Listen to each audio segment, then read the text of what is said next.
Ayan, nakita ko na ang bahay ni Mami. Ang ganda. Oh. Kahit sa malayo, nakuhuli. Hindi talaga ako maligaw, basta may address. Alam ko na magbiyahe. Kaya nga sinend ko nga kayo.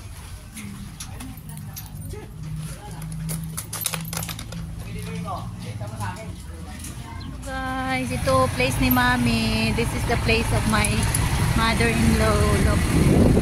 So nice houses.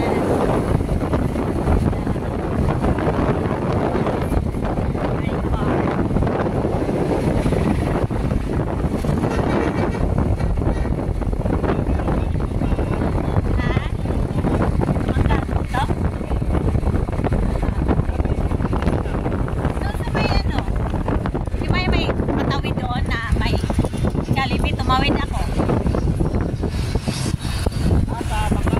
Sa Kawayan? Kawayan ba yun?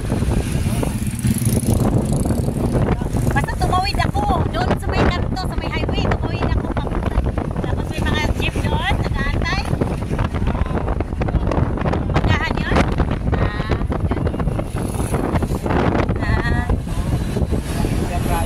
Manggahan pala yun?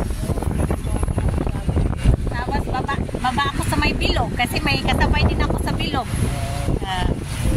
Tapos tumawag ako kaso wala. Oh, nagbas ako. Oh, dasma ang sinakyan ko. Madali lang.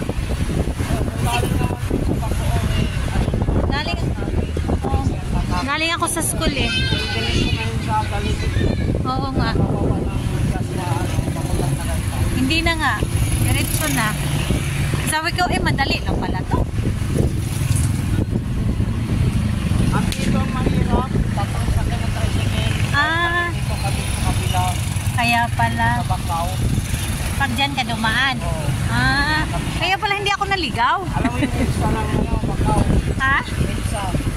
Oo, alam ko yung EDSA. Yun, mahirap doon kasi mahal pang tricycle. Hindi sa highway na daan. Mula dito,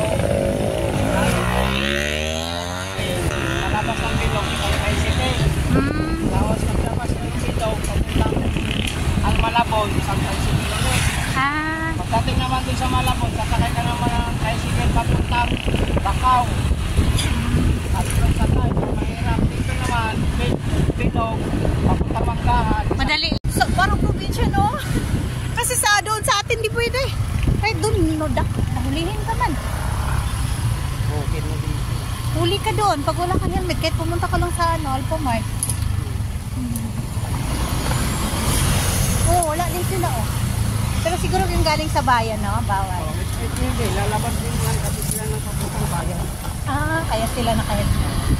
Pero pag dyan lang, okay lang. Wala bang pulis dito? Wala. Ang maraming pulis dito, dumataan lang. Mayroon kasi police station doon sa ano. Pero walang nagta-traffic na? Wala. Papasok na kasi. Pwede ka naman ano eh. Papunta doon na walang helmet. Pwede. Nga lang, sampakan nga lang. Sa bayan lang bawal.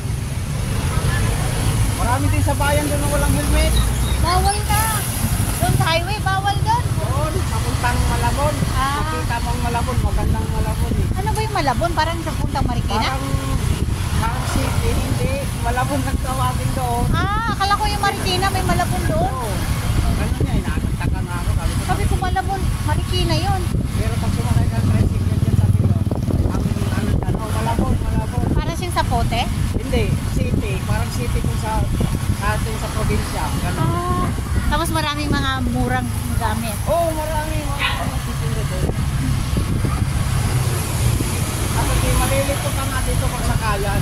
Mahirapan. Wag na ako pumunta. Uuwi na ako.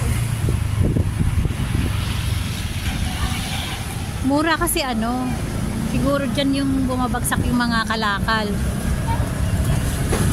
Dami din palang sasakyan dito. Kanina nahirapan yung ano eh. Sinakyan ko kasi ang dami namin. Kasi di ba mapaakyat, mahirap paakyat. Oh, ganyan. Iba yung sasakyan dito, no?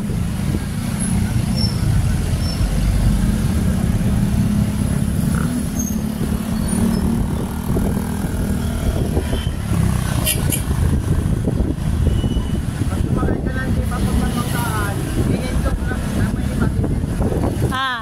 Hinto lang sa kanto yon. Sabihin ko, baba lang sa highway. Ano? Babaan sa ano, tapat ng Jollibee. Oo, babaan tapat Jollibee. Ganun din kasi ginawa. Tinuruan ako ng driver. Sabi, Tapos kung galing ka naman ng Sapo,